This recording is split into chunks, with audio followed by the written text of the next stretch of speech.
Yung procedure, tandaan mo yung procedure. Clutch braking, then gas, then release. Okay, yun muna. Yun muna yung papractice natin. Okay? Sana. Okay? O, sige, first gear. Clutch braking. Okay na? Then gas ka ngayon. Gas. O, wala siyang gas. Sige, steady lang dapat ang gas nun. Then release.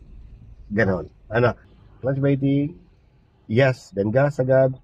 Huwag ka muna mag-release ng ano. Kailangan hintayin muna magkaroon siya ng gas bago ko mag-release ng clutch. Kasi minsan nauna yung clutch, di ba? Clutch braking, nauna yung clutch, kinagatalan, wala pang gas. Mamamatay yung makina mo nun. Para maiwasan ng mamatay yung makina, clutch braking, gas muna. Pag may gas na, stable na yung gas, saka pala mag-release. Sige. Yan ang ano. Gear, then pang handbrake, then braking muna. Yan, meron na. Hop, huwag mo sosobrahan ha. Okay, then tanggal ang brake mo. O, di ba? So gas ka, then saka ka mag-release ng konti. Tingnan mo siya, ang ganda nung ano.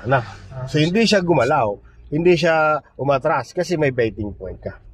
Okay? Ngayon, hindi tatakbo kahit may biting kasi medyo pataas. Kailangan mo suportahan ng gas. Nung may gas ka na at na-sustain mo na, nung umangat ka ng clutch, di ba hindi siya namatay kasi na-suportahan mo kaagad siya ng gas. Na? Okay? Sige, gawin mo ulit. Gas, then release. Very good. Then stop. Okay?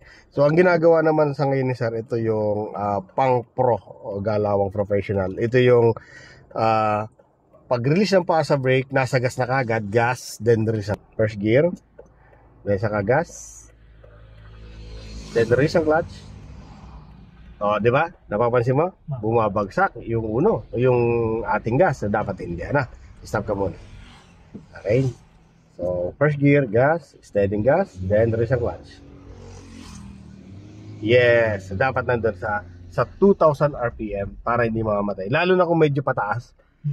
So yan, pabibilisin lang natin yung paa mo hanggang sa ma-perfect yan. Para kahit sa traffic, kahit sa mga hangin, mabilis na yung reaction ng